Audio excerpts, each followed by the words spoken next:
Print media تھا اور بڑی اہمیت تھی پرنٹ میڈیا کی، پہلے بھی تھی اب بھی ہے. بعض لوگ کہتے ہیں کہ پرنٹ میڈیا کی اہمیت ختم ہو گئی ہے، کم ہو گئی، کم ہوئی ہے، ختم نہیں ہوئی، یہ میں کہہ سکتا ہوں. میں آگے چلتا ہوں اسی کیس کے حوالے سے. جج صاحب نے جو ریمارکس دیے، انہوں نے کہا کہ جو ٹرائل کورٹ کے جج ابوالاسناد کی تعیناتی ہوئی ہے وہ کوشچن مارک ہے. انہوں نے کہا کہ چیف جسٹس سے مشاورت ضرور ہوئی لیکن تعیناتی ایگزیکٹو نے کی ہے. پھر انہوں نے کہا کہ جیل میں ٹرائل کا جو نوٹیفیکیشن ہوا وہ بھی کوشچن مارک ہے. اور پھر 2 دن پہلے اس حوالے سے کابینہ سے یہ فیصلہ کرائے گا سمری سرکولیشن کے ذریعے، اس کا ریکارڈ پیش کیا جائے. یہ 3 نکات پر سننے کے بعد جج صاحب نے اور عدالت نے حکم امتناعی دے دیا. عمران خان کو بڑا ریلیف مل گیا. وہاں 5 آج مزید گواہ اڈیالہ جیل میں موجود تھے، اپنے بیانات ریکارڈ کرا رہے تھے. اسی دوران عدالت سے یہ فیصلہ آ گیا ہے. اب اٹارنی جنرل نے یہ 16 تاریخ کو ریکارڈ پیش کرنا ہے، اس کے بعد دیکھا جائے گا کہ یہ کیا ہے. پھر جج صاحب نے ایک ریمارکس دیے کہ بادی النظر میں تینوں نوٹیفیکیشن جو ہیں وہ رولز کے ہائی کورٹ کے رولز کے منافی ہیں. تو انہوں نے فیصلہ تو میرے نظر میں دے دیا ہے. اب مجھے جو لگتا ہے کہ 16 کو جب ریکارڈ پیش ہوگا یا وہ یہ حکم 2 حکم ان کی طرف سے آ سکتے ہیں. ایک یہ آ سکتا ہے کہ اوپن ٹرائل میں کیس چلایا جائے، اسلام آباد خان صاحب کو ہر پیشی پہ لایا جائے، اور دوسرا یہ ہو سکتا ہے کہ جیل کے اندر ہی میڈیا کو کوریج کی اجازت دینے کا حکم ہائی کورٹ دے سکتی ہے. اب دیکھتے ہیں اس پر کیا حکم آتا ہے. اور خان صاحب کے لیے تو یہ وقتی طور پہ بڑا ریلیف ہے کہ ہر طرف سے وہ کیسز میں پھنسے ہوئے ہیں، تو یہ ان کے لیے وقتی ریلیف ہے. سعدیہ عباسی ہیں سینیٹر مسلم لیگ نون کی، شاہد خاقان عباسی کی ہمشیرہ ہیں، بڑی دبنگ وکیل ہیں، سیاسی رہنما ہیں. انہوں نے آج سینٹ میں دھماکہ خیز تقریر کر دی. انہوں نے اپنی پارٹی پالیسی سے بھی ہٹ کے تقریر کی. انہوں نے فوجی عدالتوں سے متعلق جو پی ڈی ایم حکومت کا بیانیہ تھا اس کو اڑا کے رکھ دیا. انہوں نے کہا گزشتہ روز جو دلاور خان کی ایک قرارداد منظور کی گئی ہے سینٹ میں کہ فوجی عدالتیں بحال کی جائیں اور سپریم کورٹ کا فیصلہ غلط ہے، تو اس پر انہوں نے کہا کہ یہ قرارداد یہاں آنی نہیں چاہیے تھی اور کس طریقے سے پاس ہوئی ہے، یہ ان کا موقف ہے. بہرحال میں یہی کہوں گا کہ پہلے بھائی نے نون لیگ کی قیادت کے خلاف بیان بازی کی اور اب بہن بھی ان کے نقش قدم پر ہیں. حالانکہ سعدیہ عباسی کا بہت احترام کرتے ہیں میاں نواز شریف صاحب اور ان کی باقی لیڈرشپ. بہرحال بطور وکیل ان کا رائٹ ہے، جو مرضی وہ کہیں، بطور سینیٹر ان کا رائٹ ہے.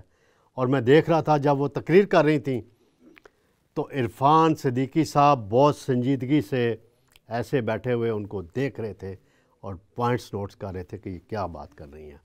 ناظرین، یہ 2 موضوعات تھے، میں نے آپ کو گوش گزار کر دیا. اب ایک اور معاملہ جو ہے بڑا چل رہا ہے کہ ایک بڑے سینئر صحافی ہیں سہیل وڑائچ صاحب، انہوں نے گزشتہ روز ایک کالم لکھا نونی اور انصافی.